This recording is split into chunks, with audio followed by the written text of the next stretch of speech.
This is a timeline of the most misunderstood book in the entire Bible, the book of Job. It's unlike any other book in the Bible because it answers the question, if God is so good, why do innocent people suffer? How does God explain child cancer, mass starvation, or even the specific pain you're going through right now? By the end of the book, God responds to this question, but most people misinterpret his response. The book first introduces us to a man named Job, who was super rich. He had 500 oxen, 7,000 sheep, 3,000 camels, and a big happy family. Job was living like a king.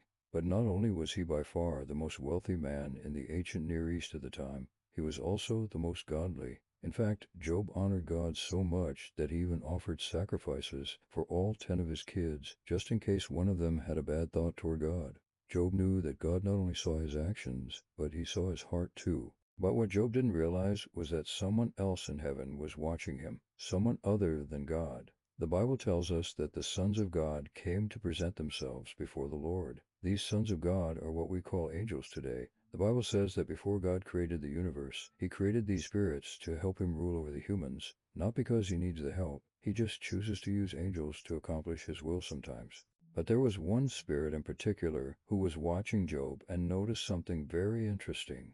Your English Bible probably refers to this spirit as Satan, who we usually associate with the devil, but the original Hebrew actually reads Ha-Satan, which simply means the accuser. And this word is actually used in the Old Testament many times to describe many different people and spirits who are accusing someone. In fact, the kings of ancient Assyria and Persia also had secret agents who would travel across the empire, collect information on people, and then bring accusations against people or groups who were not loyal to the empire. Since this word, Satan, is not used anywhere else in the Old Testament to describe the Satan that we meet in the New Testament, it's possible that this Satan is just an accusing spirit who is part of God's divine counsel, just doing his job. But to be honest, I don't know for sure.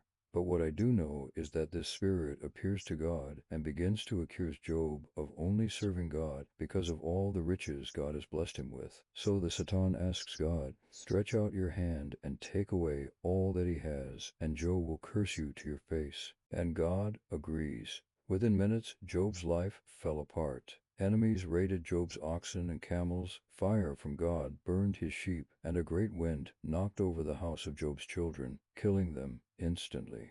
But instead of shaking his fist at God, Job fell to his knees and prayed a prayer that most of us would not have the faith to pray. "Naked I came from my mother's womb, and naked shall I return there. The Lord gave, and the Lord has taken away. Blessed be the name of the Lord."